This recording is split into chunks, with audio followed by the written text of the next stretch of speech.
ልንገራችሁማ ዘመድ አላችሁ ማለቴ ሀብታም ስትቸገሩ ብር የሚያቀብላችሁ ወደቀ ይሄ ሰው ተጎዳ ስለዚህ አሲስት ላደርገው ይገባል አይ ኦ ሂም የሚላችሁ ታማችሁ ብትተኙ ደሞዛችሁ ቢቋረጥ መጥቶ የህይወታችሁን ወጪ በሙሉ ከቨር የሚያደርግላችሁ ከዛ ባይ ኤኒሚስ ለእናንተም ይሁን ለትምህርት ቤታችሁ የትምህርት ቤት ለልጆቻችሁ የትምህርት ቤት መክፈል ባትችሉ የአንድ ወር የሁለት ወር የሚከፍልላችሁ ጎረቤት ዘመድ አዝማድ አላችሁ የእናንተ ጉዳይ አሳስቦት የእናንተን ነገር ቴክ ኬር ሊያደርግላችሁ እሺ ሶ አላችሁ የላችሁ መልሱ እናንተ ጋር ተዋዋለሁ ስለዚህ ማለት የፈለኩት ዛሬ አብዛኞቻችን የመንግስት ሰራተኞች ወይም ደግሞ ተቀጣሪዎች ሆነን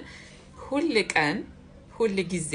ደሞዛችን we know አናቅም የሄድነው መንገድ ረጅም ነው የተማርነው አመታቶች በጣም ብዙ ናቸው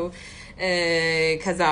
የሚመጣውና የሚሰጠን ደሞዝ ደግሞ በሚገባ አያኖረንም ከዛ እኛ ግን ማንነን በቃ ብዙ chaotic የሆኑ ነገሮች ላይፋችን ውስጥ happen ቢያደርጉ የተለያዩ ነገሮች ቢፈጠሩ responsibility anyways የሚወድቀው እኛ ጋር ነው ከዛ እኛ ደግሞ ያማረርን የመኖር ግዴታ አለብን ወይም ደግሞ የእውነት ያማረርን ወይም ደግሞ satisfied ሳንሆን የመኖር በእውነት ግዴታ አለብን ማለት deserve ያደርገናል አያደርገንም so ማያደርገን ከሆነ ሶሉሽን መፈለግ አለብን we know የመጣነው መንገድ ረጅም ነው እንዳልኳችሁ አንድ ዩኒቨርሲቲ አስተማሪ የሚሆን አንድ ዶክተር የመጣው መንገድ ረጅም ነው ግን በዚህ ዘመን በጣም ብዙ ዘመኖቹ ዘመኑ እየተቀየረ ከዛ ቴክኖሎጂ አፕዴት እየተደረገ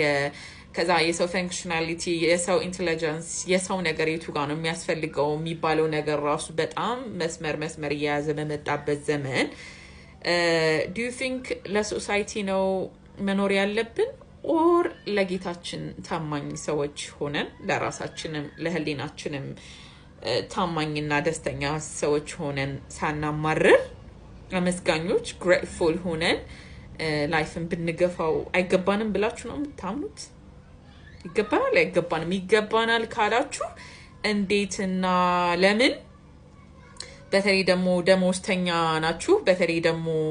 የመንግስት ሰራተኛ ናችሁ ከዛ የወሩ መጨረሻ ላይ ሁሉ ጊዜ የንግድ ባንክ አካውንት